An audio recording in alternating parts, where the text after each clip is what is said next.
RS brothers లో ఆషాఢం KG sale మళ్ళీ మొదలైంది. మరెన్నో క్రేజీ ఆఫర్స్ ఖైదీ చేయండి ఆర్ఎస్ బ్రదర్స్.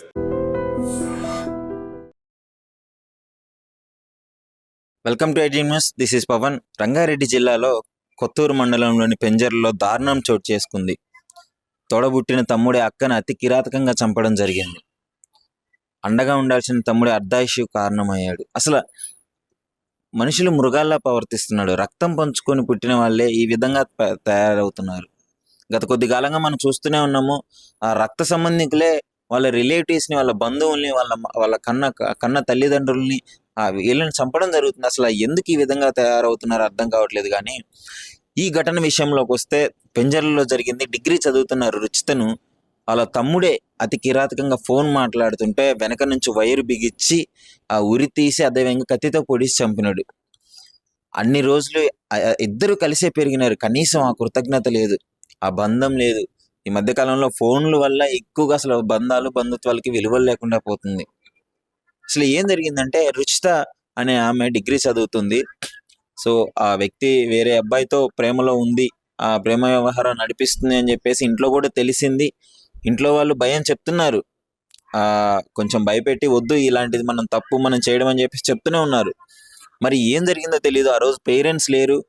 ఈమె ఫోన్ మాట్లాడుతుందని తెలుసుకున్న తమ్ముడు రోహిత్ అనే వ్యక్తి పరువు హత్యకు కారణమయ్యాడు. అంటే ఆమె ఫోన్ మాట్లాడుతుంటే మా పరువు పోతుంది, బయట మమ్మల్ని వేరే విధంగా అర్థం చేసుకుంటారు, ఆ చేతగాని వాళ్ళగా చూస్తారు అని చెప్పేసి, మరియు ఆ రోహిత్ అనే వ్యక్తికి చిన్న పిల్లాడు, ఆ ఫోటోలో మీరు చూడొచ్చు, కనీసం మెచ్యూరిటీ లేకుండా అంత చిన్న పిల్లాడు ఒక మర్డర్ కారణమయ్యాడంటే, ఒక నేరం చేయాలి అనే ఆలోచన, అది కూడా సొంత అక్కని చంపాలనే ఆలోచన అసలు ఆడి మైండ్లోకి ఎలా వచ్చిందో తెలియదు. కానీ ఈ విధంగా ఆ దారుణానికి పాల్పడ్డాడు.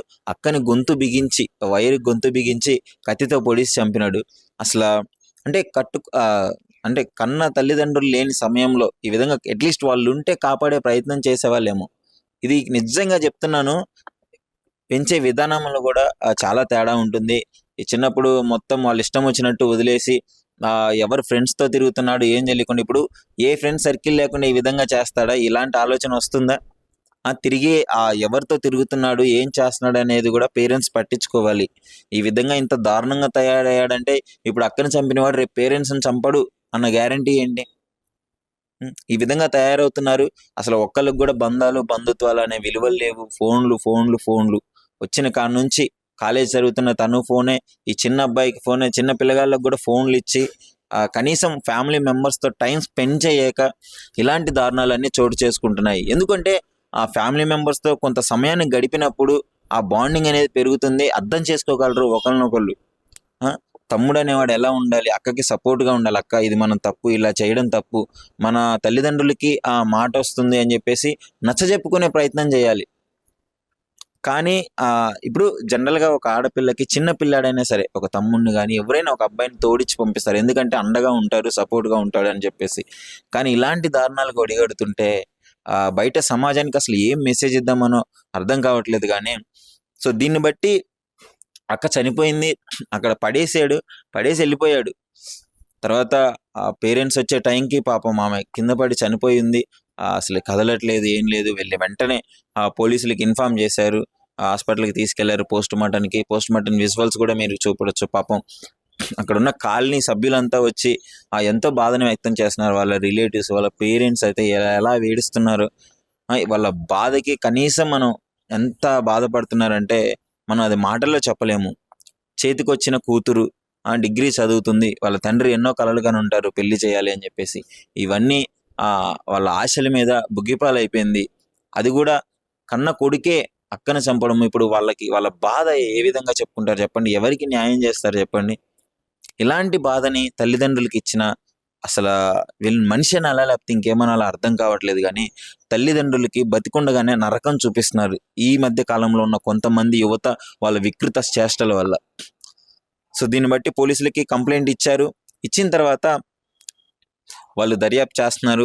కంప్లైంట్ అయితే ఖచ్చితంగా అతనే చంపాడు, వాళ్ళ తమ్ముడే రోహిత్ చంపాడు అని చెప్పేసి వాళ్ళు కంప్లైంట్లో పేర్కొనడం జరిగింది. సో పోలీసు వాళ్ళు దాన్ని కూడా దర్యాప్తు చేసి ఇన్వెస్టిగేషన్ చేసి అసలు ఎందుకు చంపాడు ఏంటి అని టోటల్గా ఆ వివరాలు అయితే కనుక్కునే ప్రయత్నం అయితే చేస్తున్నారు. అసలు మీరు చెప్పండి, ఏంటి ఈ విధంగా ఎందుకు తయారవుతున్నారు? అక్క వాళ్ళ లవర్తో ఫోన్ మాట్లాడిందని చెప్పేసి అది చంపేంత తప్పు అయితే కాదు. మనం నచ్చజెప్పుకోవాలి. సరే తప్పు చేసింది నచ్చజెప్పుకొని ఈ విధంగా మాట్లాడుకొని డిస్కషన్ చేసుకొని నలుగురిలో కూర్చొని మాట్లాడుకుంటే సాల్వ్ అయ్యే ప్రాబ్లం ఇది.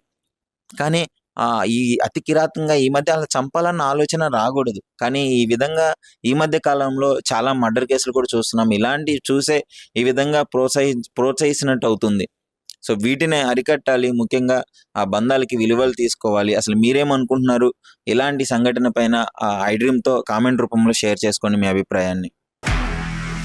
నిజంగా ప్రస్తుతం ఉన్నటువంటి సమాజం దేనికి ప్రయారిటీ ఇస్తుంది?